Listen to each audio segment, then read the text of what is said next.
আজকে আমি মাছ দিয়ে একটা ইউনিক রেসিপি বানাতে যাচ্ছি। প্রথমে মাছগুলি ধুয়ে নিলাম, তারপর এটার মধ্যে লবণ হলুদ দিয়ে ভালো করে মেখে নিলাম। ভালো করে মাখার পর একটা কড়াইতে তেল গরম করে এটার মধ্যে ভালো করে ফ্রাই করে নিলাম। দেখুন আমাদের এটা আস্তে আস্তে উল্টাতে হবে। ভেঙে গেলেও কোনো অসুবিধা নেই, আমি মাছগুলি ভেঙেই তৈরি করব। এবার মাছগুলি লাল লাল করে ভেজে তুলে নিলাম। একটা বাটিতে কিছু চিড়া নিলাম, চিড়াটার থেকে ধুয়ে ভালো করে নোংরাগুলি ফেলে দিলাম। এবার ধোয়ার পরে দেখা গেল অনেকটা নোংরা বেরিয়ে গেছে। এবার একটু সময় এটা ভিজিয়ে রাখলাম।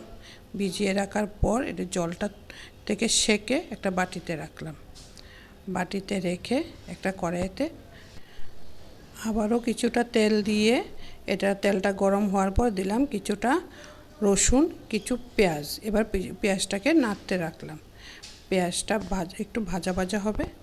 ভাজা ভাজা হলে পরে এটার মধ্যে আমি দিয়ে দেব কিছু বেগুন। বেগুনটা দেওয়ার পরে এটার মধ্যে দেব লবণ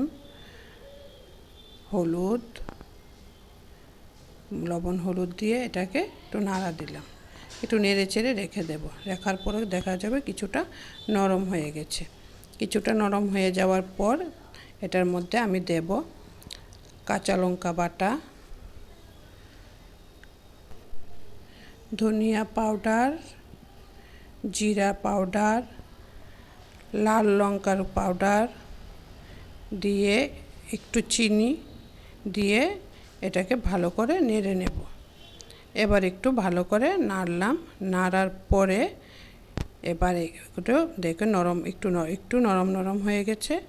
নরম হয়ে যাওয়ার পর এটার মধ্যে আমি এবার দেব মাছগুলি ভেঙে দিতে হবে। সবগুলি মাছ আমি এরকমভাবে ভেঙে দিলাম।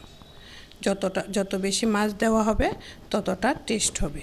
অ্যাকচুয়ালি এটা রান্না হয় মাছের মুড়ো দিয়ে, তো আমি আজকে একটু মাছ দিয়ে ট্রাই করলাম। তারপরে একটু জল দিলাম। জল দেওয়ার পরে এটা ভালো করে নেড়ে নিলাম। নাড়ার পরে ওই ভিজিয়ে রাখা চিড়াগুলি এটার মধ্যে দিয়ে দেব। দেখুন কেমন ঝরঝরে হয়েছে, জলটা ঝরিয়ে রাখার জন্য। এবার এখানে ভালো করে নাড়তে হবে। ভালো করে নেড়ে মিক্সড করতে হবে যেন লবণ হলুদ মশলাটা পুরোটা মিক্স হয়ে যায়। মিক্স হওয়ার পরে একটু নাড়তে থাকবেন যেন নিচে লেগে না যায়। তো নাড়ার পরে দেখবেন কি সুন্দর একটা স্মেল বেরোচ্ছে। বাহ, দেখতে বেশ দারুণ লাগছে। মশলাটা মিশে গেল পুরাটা চিড়ার সঙ্গে। চিড়া, মাছ আর বেগুন সবগুলি একসঙ্গে মিশে গেল। দেখুন কি সুন্দর দেখাচ্ছে। তারপরে আমি দিলাম এটার মধ্যে আদা বাটা। এই রেসিপিটার মেন হলো আদা বাটা। এবার আদাটা আপনি একটু বেশি দিলেও পারেন। আদাটা দিলে পরে এটা ভালো করে মিক্স করতে হবে।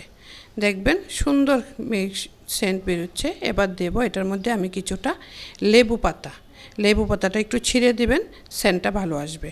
লেবু পাতাটা দেওয়ার পর দিলাম কিছুটা লেবুর রস। লেবুটা চিপে রসটা বের করে দিলাম। এবার এটাকে আবারও নাড়তে হবে। এবার নাড়তে থাকুন।